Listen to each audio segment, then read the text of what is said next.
Hello and welcome to TRS the revealer secret. मैं हूं काशिफा और आज हम टीआरएस की आने वाली पहली आर्ट सीरीज के बारे में बात करेंगे। और जैसा कि मैंने अपनी पिछली वीडियो में बताया था कि इस वीडियो में एक बहुत एक्साइटिंग अनाउंसमेंट होने वाला है, तो जानने के लिए प्लीज पूरी वीडियो देखें। तो अगर हम बात करें टीआरएस के वीडियोस और स्टोरी टेलिंग के बारे में, तो मैंने पहले ये सोचा था कि मैं पहले ट्यूटोरियल वीडियोस अपलोड करूंगी, उसके बाद I will upload the explanation and the idea behind the painting. क्योंकि मेरा ये मानना है कि आर्ट को समझने का और अपनी तरह से समझने का हर इंसान का हक होता है।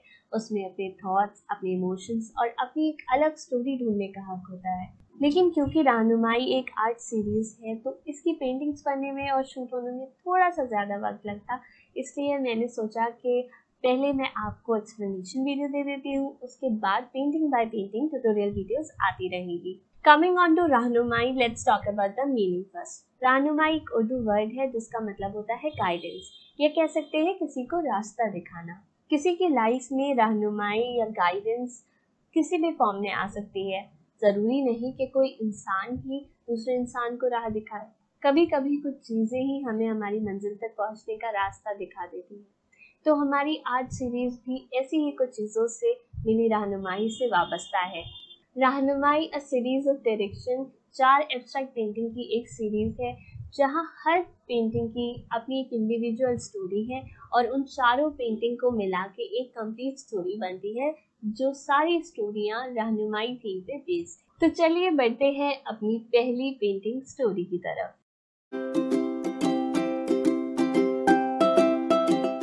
फ्रेम में एक विंडो है। विंडो के पास एक आदमी खड़ा है। जिस कमरे में वो आदमी है वो उसका ऑफिस है, और वो ऑफिस एक स्काई स्क्रैपर बिल्डिंग यानी कि बहुत ऊंची बिल्डिंग में है, जिसकी विंडो से बाहर सितारों से जगमगाता आसमान और शहर की छोटी बड़ी इमारतें दिखाई दे रही हैं। ये आदमी अपना गांव, अपना मुल्क छोड़कर कामयाबी की तलाश में परदेस आया था, और आज वो बहुत कामयाब है और बहुत खुश भी। लेकिन उसकी आंखें नम हैं, क्योंकि उसकी खुशी सेलिब्रेट करने के लिए आज उसके साथ उसके अपने वहाँ मौजूद नहीं है। विंडो के बराबर वाली दीवार पे एक तस्वीर है, जिसमें उसके पिताजी और उनके 2 दोस्त अपनी जवानी में दरवाजे के चबूतरे पर बैठे बातें कर रहे हैं। ये तस्वीर उस आदमी को अपने गांव, अपने मुल्क, अपनों के पास जाने का रास्ता दिखा रही है। वो कभी खिड़की से बाहर देखता है तो कभी उस तस्वीर की तरफ।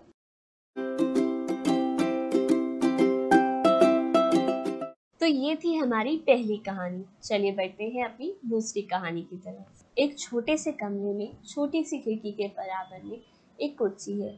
उस कुर्सी पर फटे पुराने कपड़े पहने हुए एक आदमी बैठा है। थका हारा, परेशान सा ये सोच रहा है कि अपनी बेटी की शादी वो किस तरह करे, जो कि अभी सिर्फ 16 साल की है। कमरे में सामने ही एक मेज़ है। उस मेज़ पर एक स्कूल बैग रखा है, जो कि उसकी बेटी का ही है। ये बैग उसे एहसास दिला रहा है कि अभी उसकी बेटी की पढ़ाई की उम्र है, शादी की नहीं। वो अपनी झेप मिटाने के लिए कभी खिड़की से बाहर देखता है, पर उसका ज़मीर उसकी निगाहों को वापस स्कूल बैग की तरफ लौटाने लगता है।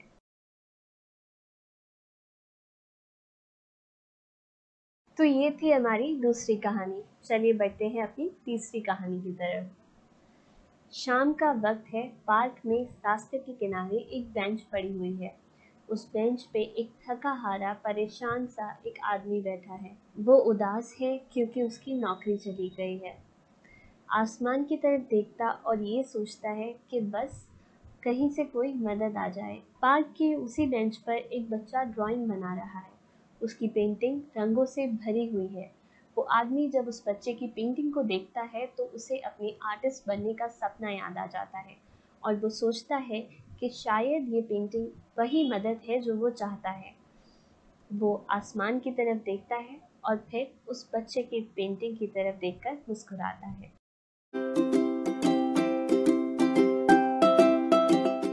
तो ये थी हमारी तीसरी कहानी। तो चलिए बढ़ते हैं अपनी चौथी कहानी की तरफ।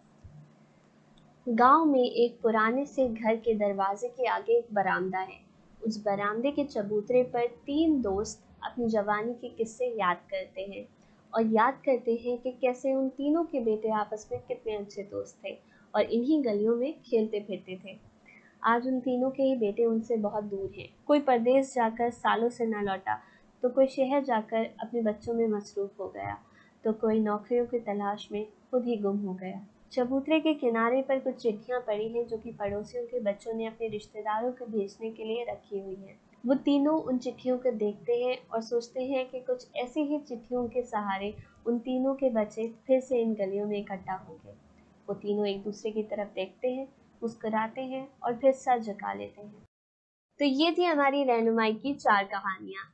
इन चारों कहानियों को सुनकर आप सबको ये तो समझ आ ही गया होगा कि पहली 3 कहानियों में मौजूद किरदार आखिरी कहानी के किरदारों के ही बेटे थे और सारे ही किरदार अपनी जिंदगी में किसी न किसी रहनुमाई की तलाश में थे। और अगर मैं आपको एक राज बताऊं तो पहली पेंटिंग में मौजूद तस्वीर ही आखिरी कहानी का फ्रेम बनी। तो उम्मीद करती हूँ आप सबको रहनुमाई की सारी कहानियाँ बहुत पसंद आई होंगी और आप टीआरएस की आने वाली सभी वीडियोस को दिलचस्पी से देखेंगे और उनकी बारीकियों को समझेंगे। शुक्रिया। अरे अरे अरे, कहीं जाइएगा नहीं, क्योंकि टीआरएस द रिवीलर सीक्रेट ने फाइनली ये डिसाइड किया है कि अब आप सब टीआरएस की कोई भी पेंटिंग खरीद सकते हैं और कोई भी कस्टमाइज्ड एब्स्ट्रैक्ट और लैंडस्केप पेंटिंग बनवा सकते हैं। So to know the price detail, please contact me on my Instagram account The Revealer Secret। और बहुत जल्द रहनुमाई की पहली पेंटिंग की ट्यूटोरियल वीडियो आने वाली है। So stay tuned and please visit and follow my Instagram account। Also do like, share, comment this video and subscribe my YouTube channel so that you don't miss any updated videos। Thank you. Bye bye. Have a nice day।